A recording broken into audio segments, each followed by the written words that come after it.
हरिओम, जय श्री श्याम, जय माता की। दोस्तों आज पुत्रदा एकादशी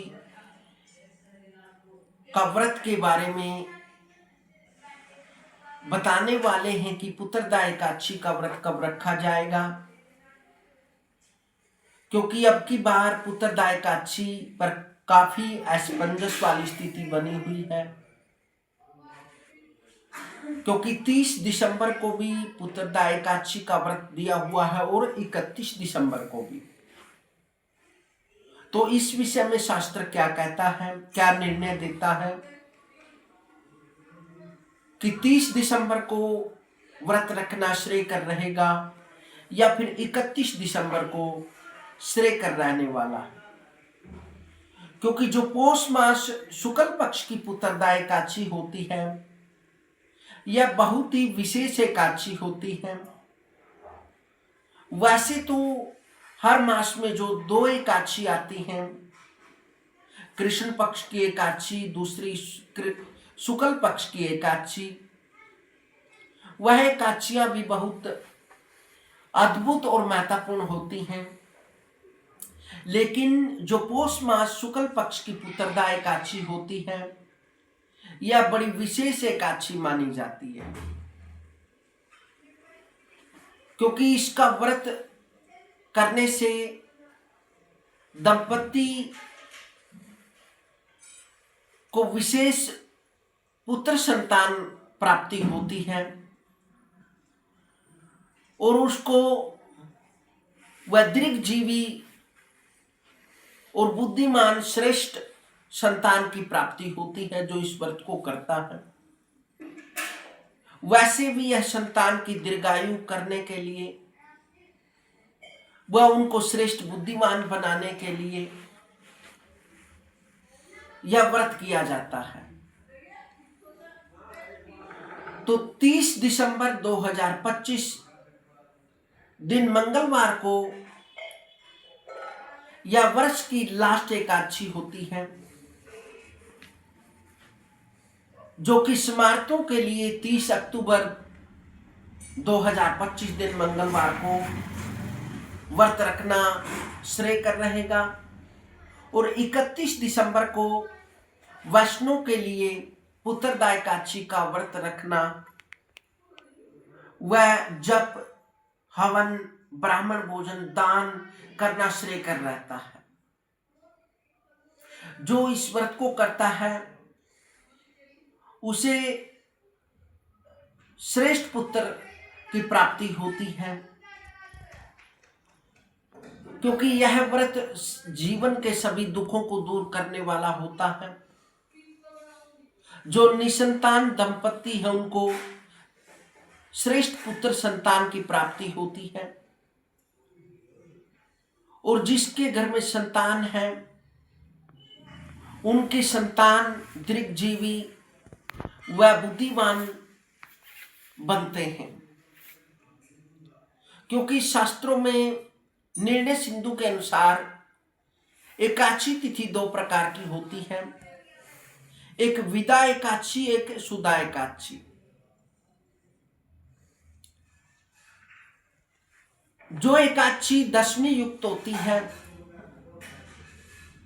सूर्योदय के समय जो दशमी युक्त होती है उसे विदा एकादशी कहते हैं। जो सूर्योदय से लेकर द्वादशी युक्त होती है उसे सुदा एकादशी कहते हैं। स्मार्त गृहस्थों के लिए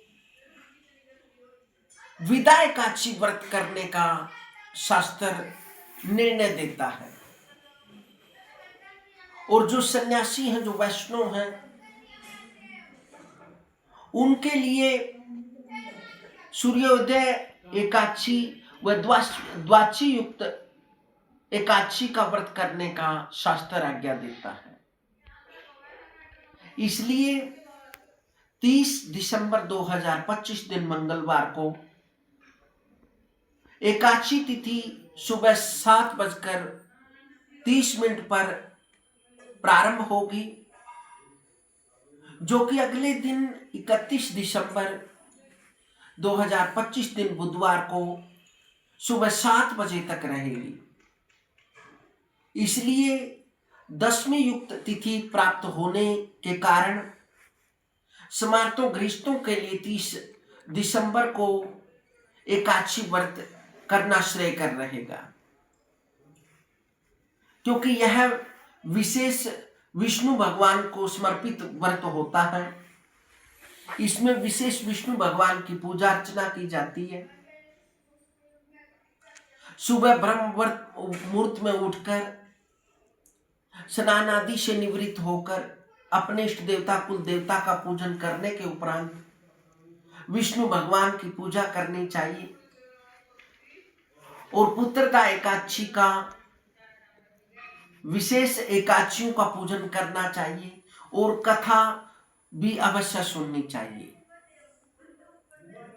कथा इस प्रकार से है। पूर्व काल में भद्रावती नगरी में सुकेतु नाम का राजा राज्य करता था। राजा और रानी बहुत ही धार्मिक और दानवान श्रद्धावान थी। वह बड़े दयावान थे। उसके राज्य में धन ऐश्वर्य वह सभी प्रजा सुख से रहती थी और उसके राज्य में धन दौलत किसी की भी कमी नहीं थी। लेकिन एक ही कमी थी, राजा के घर संतान नहीं थी। एक दिन राजा रानी मंत्रियों को राज्य का कार्यभार सौंपकर वह वन में निकल गए और उनके मन में संतान न होने के कारण मन में आत्महत्या का विचार उत्पन्न हो गया। लेकिन राजा और रानी ने सोचा कि आत्महत्या करना तो अपराध है, तो उन्होंने इस विचार को बदलकर वह एक वन में ऋषियों के पास बंद थी। वह वन में ही ऋषियों के आश्रम में पहुंचे। जब वह राजा और रानी उदास मन से ऋषियों के पास पहुंचते हैं तो ऋषि उनके चेहरे को देखकर जान गए कि यह बहुत ही बड़े दुखी हैं और उन्हें अपने तपोबल से, अपने भजन के बल से, तपस्या के बल से जान लिया कि यह अवश्य ही राजा रानी की संतान है। तो उन्होंने ऋषियों ने राजा और रानी को पुत्रदा एकादशी व्रत करने का आदेश दिया।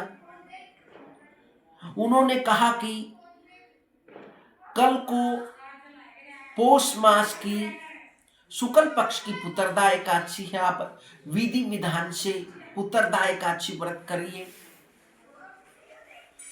व्रत करने के उपरांत जब हवन ब्राह्मण भोजन व यथाशक्ति आप सामर्थ्य के अनुसार दान देकर इस व्रत का उद्यापन करिए, पारण करिए। तो राजा और रानी ने ऋषियों की बात को स्वीकार किया और एकादशी के प्रभाव से, विष्णु भगवान के प्रभाव से रानी के 9वें महीने में पुत्र रत्न की प्राप्ति हुई। तो इस प्रकार से यह पुत्रदा एकादशी है जो निसंतान दंपति है, विष्णु भगवान की कृपा से पुत्रदा एकादशी के व्रत के प्रभाव से उनको पुत्र रत्न की प्राप्ति होती है। और यह सर्दियों का मौसम में यह पुत्रदा एकादशी आती है, क्योंकि पौष मास में बहुत ज्यादा ठंड पड़ती है। इसलिए गौ माता की सेवा करें और बाहर जितने भी जीव हैं उनकी सहायता करें, उनको भोजन डालें और गरीबों की सहायता करें। श्रद्धावान होकर श्रद्धा के साथ, शुद्धि के साथ मन, वाणी और शरीर को पवित्र करके इस व्रत को करना चाहिए। जो इस प्रकार से शुद्धि के साथ, श्रद्धा के साथ इस व्रत को करता है तो विष्णु भगवान की कृपा से उसकी मनोकामना अवश्य पूर्ण होती है।